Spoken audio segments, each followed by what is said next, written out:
नमस्कार दोस्तों आज के समय में चाइना ने भारत से ज़्यादा तरक्की कर ली है। 1947 में जब भारत आज़ाद हुआ था तब भारत की इकोनॉमिक कंडीशन और चाइना की इकोनॉमिक कंडीशन दोनों लगभग सेम थी। फिर भी आज चाइना भारत से इतना आगे निकल गया।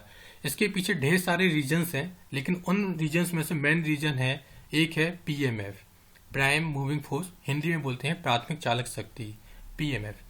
दोस्तों क्या होता है यह पीएमएफ? जैसे आप साइकिल चलाते हैं ना दोस्तों, तो साइकिल को जैसे गति देने के लिए, साइकिल की स्पीड बढ़ाने के लिए आप पेडल्स चलाते हैं।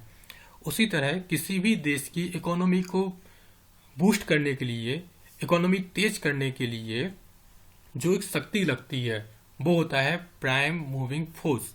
ओके, प्राथमिक चालक शक्ति।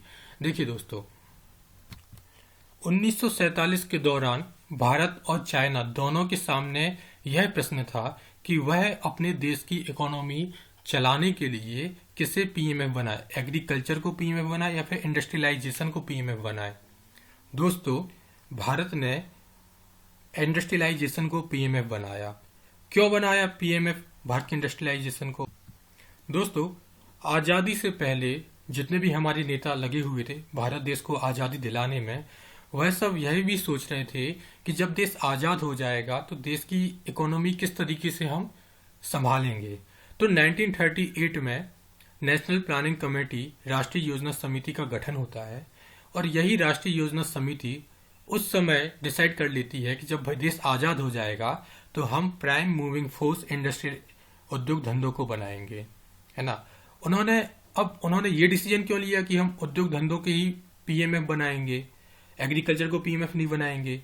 ऐसा उन्होंने क्यों किया? देखिए दोस्तों, ये आपको समझाने के लिए मुझे जाना पड़ेगा थोड़ा फर्स्ट वर्ल्ड वॉर पर। फर्स्ट वर्ल्ड वॉर जो कि 1914 से 1918 तक चला था, 4 साल चला था यह फर्स्ट वर्ल्ड वॉर। तो पहले विश्व युद्ध के दौरान जो यूरोपियन कंट्रीज थी बर्बाद हो गई थी। वहां पर जितने भी इंडस्ट्रीज थे सब कुछ बर्बाद हो गए थे। तो यूरोपियन कंट्रीज हो गई थी लगभग तबाह पहले वर्ल्ड वॉर के दौरान। उसी समय क्या किया, अमेरिका ने जितनी भी इंडस्ट्रीज जो यूरोप में बंद हो गई थी वो सारी की सारी इंडस्ट्रीज अमेरिका ने खोल ली, जिसकी वजह से अमेरिका ने बहुत ज़्यादा तरक्की की, बहुत ज़्यादा तरक्की की अमेरिका ने।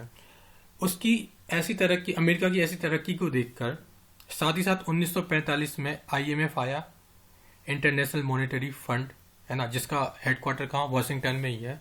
ये दोनों चीज़ें क्या थी कि इंडस्ट्रियलाइजेशन को प्रमोट करती थी।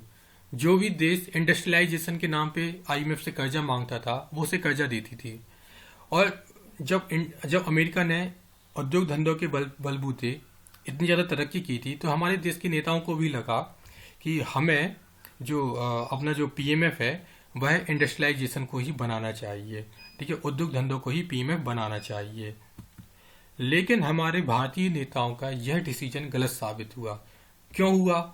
क्योंकि हमारे पास कमी थी। क्या क्या कमियां थी? इलेक्ट्रिसिटी की कमी थी, ट्रांसपोर्ट एंड कम्युनिकेशन नेटवर्क की कमी थी, है ना। इलेक्ट्रिसिटी तो चाहिए ही चाहिए है उद्योग धंधे स्थापित करने के लिए। अच्छा ट्रांसपोर्टेशन सिस्टम और कम्युनिकेशन सिस्टम चाहिए है। तो 1947 के दौरान हमारे पास ये भी चीज़ नहीं थी। रॉ मटेरियल भी नहीं था हमारे पास, है ना। इन्वेस्टमेंट की बहुत कमी थी। भाई नया नया देश था तो विदेशी तो इन्वेस्टमेंट करने से रहे, वो किस आधार पर इन्वेस्टमेंट करते? उन्हें नहीं था इंडिया पे भरोसा कि तरक्की करेगा कि नहीं करेगा, कैसे क्या यहाँ पे सिचुएशन होती है। तो इन्वेस्टमेंट की कमी भी थी। देश की जनता के पास भी ज़्यादा पैसा नहीं था, टेक्निकल नॉलेज नहीं थी, है ना। उस समय लोग इतने ज़्यादा पढ़े लिखे नहीं थे, स्किल्ड वर्कर नहीं थे, टेक्निकल नॉलेज नहीं थी तो स्किल्ड वर्कर नहीं थे। अब देखिए दोस्तों, यदि हम पीएमएफ इंडस्ट्रियलाइजेशन को ना चूज करके यदि एग्रीकल्चर को चूज करते तो इन सब चीज़ों की जरूरत ही नहीं पड़ती। हमारे पास पूरा पूरा एग्रीकल्चर का नॉलेज था।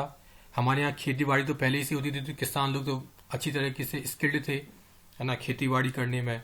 रॉ मटेरियल के नाम पे बीज ही चाहिए रहता है, बीज खाद चाहिए रहता है तो वो भी प्रॉपर जनरेट हो जाता था।